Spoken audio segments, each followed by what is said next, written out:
చిన్నా bridge ప్రారంభించిన అనంతరం ప్రధానమంత్రి మోదీ మాట్లాడుతున్న లైవ్ చూద్దాం। 12 करोड़ नए घरों में नल से जल पहुंचने लगा है। महिलाओं का जीवन आसान हुआ है। पीएम किसान सम्मान निधि से 10 करोड़ छोटे किसानों को सीधी आर्थिक सहायता मिली है। साथियों, सरकार के ऐसे अनेक प्रयासों से पिछले 11 साल में 25 करोड़ से ज्यादा गरीबों ने गरीबी को, हमारे ही गरीब भाई बहनों ने गरीबी के खिलाफ जंग लड़ा और 25 करोड़ गरीब गरीबी को परास्त कर करके, विजयी होकर के गरीबी से बाहर निकले हैं। अब वो नए मध्यम वर्ग का हिस्सा बने हैं।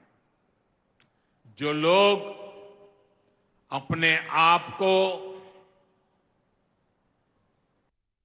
समाज व्यवस्था के एक्सपर्ट मानते हैं, बड़े खेरखा मानते हैं, जो लोग अगड़े पिछड़े की राजनीति में डूबे रहते हैं, जो लोग दलितों के नाम पर राजनीतिक रोटियां सेकते रहे हैं,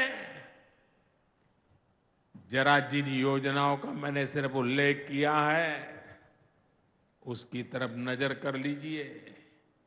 कौन लोग हैं जिनको ये सुविधाएं मिली हैं? वो कौन लोग हैं जो आजादी के 7 दशक तक इन प्राथमिक सुविधाओं से वंचित रहे थे? ये मेरे दलित भाई बहन है, ये मेरे आदिवासी भाई बहन है, ये मेरे पिछड़े भाई बहन है, ये पहाड़ों पर गुजारा करने वाले, ये जंगलों में बसने वाले, झुग्गी झोपड़ी में जिंदगी पूरी करने वाले, ये वो परिवार है जिनके लिए मोदी ने अपने 11 साल खपा दिए हैं।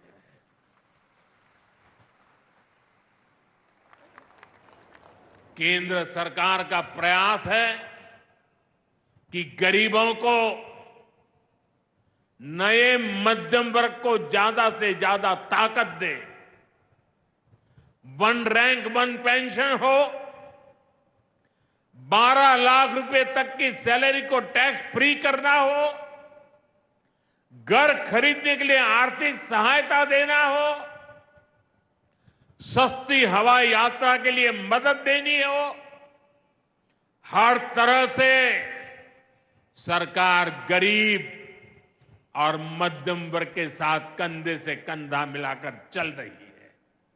साथियों, गरीबों को गरीबी से मुक्ति पाने के लिए उनका मदद करना, लेकिन ईमानदारी से जीने वाले, देश के लिए समय समय पर टैक्स देने वाले मध्यम वर्ग की ताकत बढ़ाना, इसके लिए भी आजादी में पहली बार इतना काम हुआ है जो हमने करके दिखाया है।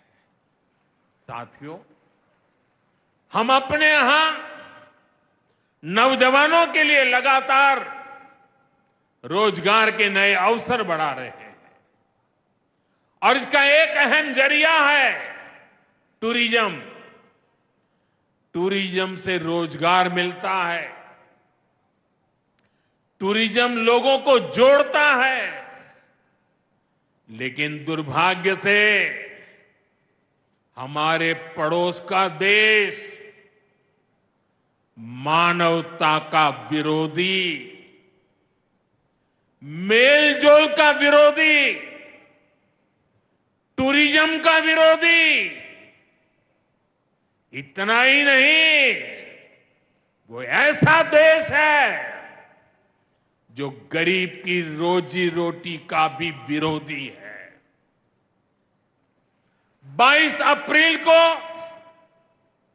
पहलगाम में जो कुछ हुआ वो इसी का उदाहरण है।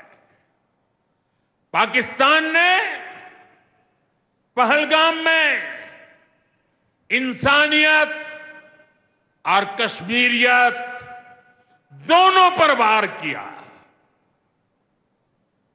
उसका इरादा भारत में दंगे कराने का था।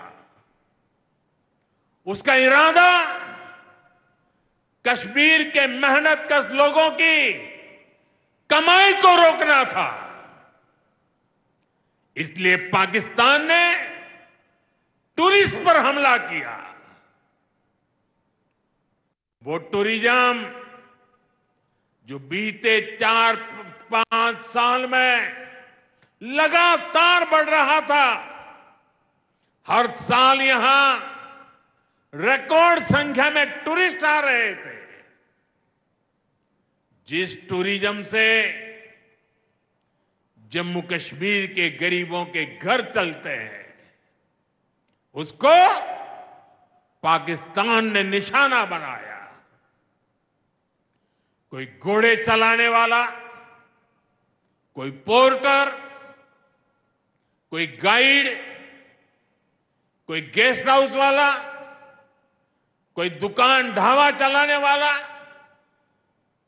पाकिस्तान की साजिश इन सबको तबाह करने की थी। आतंकियों को चुनौती देने वाला नौजवान आदिल, वो भी तो वहां मेहनत मजदूरी करने गया था, लेकिन अपने परिवार की देखरेख कर सके इसलिए मेहनत कर रहा था। आतंकियों ने उस आदिल को भी मार दिया। साथियों, पाकिस्तान की साजिश के खिलाफ जिस प्रकार जम्मू कश्मीर के लोग उठ खड़े हुए हैं, जम्मू कश्मीर के अवाम ने इस बार जो ताकत दिखाई है, ये सिर्फ पाकिस्तान नहीं, दुनिया भर की आतंकवादी मानसिकता को जम्मू कश्मीर के लोगों ने कड़ा संदेश दिया है। जम्मू कश्मीर का नौजवान आतंकवाद को मुंह तोड़ जवाब देने का मन बना चुका है। ये वो आतंकवाद है जिसने घाटी में स्कूल जलाए, और सिर्फ स्कूल यानी इमारत नहीं जलाई थी, 2-2 पीढ़ी का भविष्य जला दिया था, अस्पताल तबाह किए, जिसने कई पीढ़ियों को बर्बाद किया। यहां जनता अपनी पसंद के नुमाइंदे चुन सके, यहां चुनाव हो सके, ये भी आतंकवाद के चलते बड़ी चुनौती बन गया था। साथियों, बरसों तक आतंक सहने के बाद जैसे जम्मू कश्मीर ने इतनी बर्बादी देखी थी कि जम्मू कश्मीर के लोगों ने सपने देखना ही छोड़ दिया था। आतंकवाद को ही अपना भाग्य मान लिया था। जम्मू कश्मीर को इस स्थिति से निकालना जरूरी था, और हमने ये करके दिखाया है।